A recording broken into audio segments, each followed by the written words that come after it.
నిమిషములు శబ్ద తరంగముల ద్వారా వినిపించే మాటలు వినవలసిందిగా దేవుని పేరిట మనవి చేస్తూ ఉంటున్నాం. ఈ రీతిగా సాయంకాల సమయంలో మీ పాటలు పాడుకుంటూ మీ గృహాల ముంగిటికి ఎందుకు వచ్చామంటే శాంతిని తెలియచేయాలని, శాంతి సమాధానము అనే మాటని మీకు తెలియచేయాలని వచ్చి ఉంటున్నాం.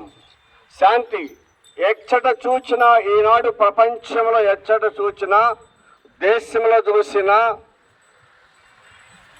కుటుంబాల్లో చూసినా, ఎచ్చట చూసినా కూడా శాంతి సమాధానము లేని స్థితిలో మానవుడు ఉన్నాడు.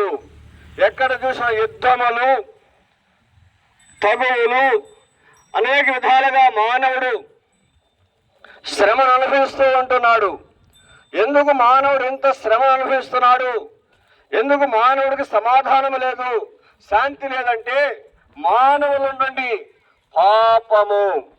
పాపం అనేది దాని కర్త, కర్మ, క్రియ అంతా అపవాదిని బైబిల్ తెలియజేస్తున్నది. పాపం అనగా అవిధేయత. పాపం అంటే అవిధేయత. దేవుడిచ్చిన ఆజ్ఞలను వ్యతిరేకించడమే పాపము. అనగా దేవుని తెలుసుకొనకపోవటమే పాపము. దేవుడు అనగా నిన్న, నేడు, రేపు ఉన్నవాడు. దేవుడంటే నిన్న, నేడు, రేపు, యుగ యుగములో ఉన్న దేవుడు. ఆదియు అంతము లేని దేవుడుగా ఉంటున్నాడు. ఆయన సజీవుడు.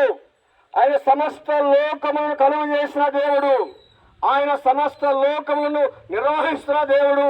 ఆయన సమస్త లోకంలోని ప్రతి జీవుని పోషిస్తూ సంరక్షిస్తున్న దేవుడు. ఆ దేవుడు మానవులకి శాంతినివ్వాలని, సమాధానం ఇవ్వాలని ఈ లోకానికి వచ్చిన వాడుగా ఉంటున్నాడు. ఆ దేవుడు మానవుడిగా ఈ లోకంలో జన్మించినప్పుడు దేవుని ఒక మాట ప్రకటిస్తూ వచ్చాడు.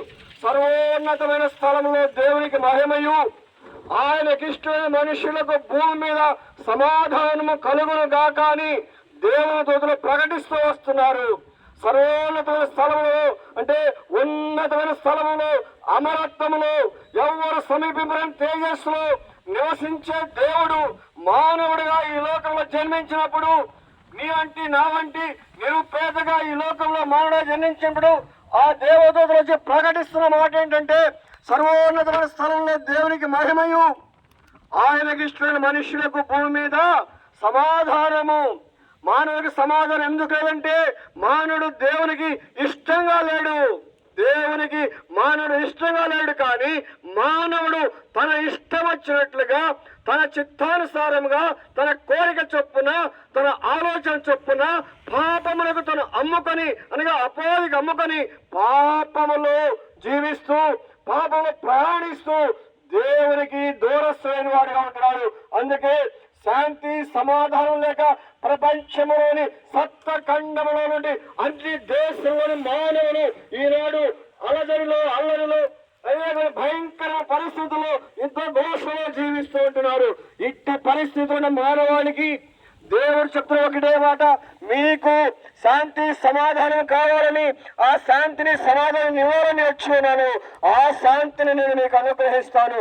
అయితే ఇది మీకు కలగటానికి మీరు నా విశ్వాసం ఉంచినట్లయితే మీ పాపములు క్షమించబడి మీరు శాంతి సమాధానం పొందేవారుగా ఉంటారు. అందుకే యేసుప్రభువు మాట ప్రయాసపడి భారం వహిస్తున్న సమస్త జిల్లారా నా దగ్గర రండి, నేను మీకు విశ్రాంతిని కలుగు చేస్తానని చెప్తూ వచ్చాడు. దేవుని దగ్గరకు వచ్చినప్పుడు ఆయన మన పాపములు క్షమించి ఆయన మనకు విశ్రాంతి ఇచ్చేవారుగా ఉంటున్నాడు. అయ్యా మీరు అనొచ్చు, నా పాపం ఎలా క్షమించబడుతుందని.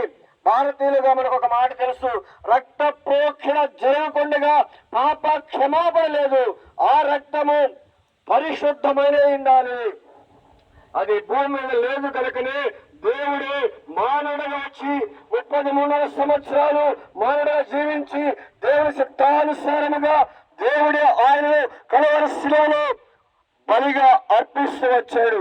ఆయన కలువరి శిలువలో కాచిన రక్తమును ఆశ్రయించడం ద్వారా, ఆ రక్త ప్రోక్షణ ద్వారా మన పాపములకు ప్రాయశ్చిత్తము కలిగి మన హృదయంలో శాంతి సమాధానము నెమ్మది కలుగుతుంది.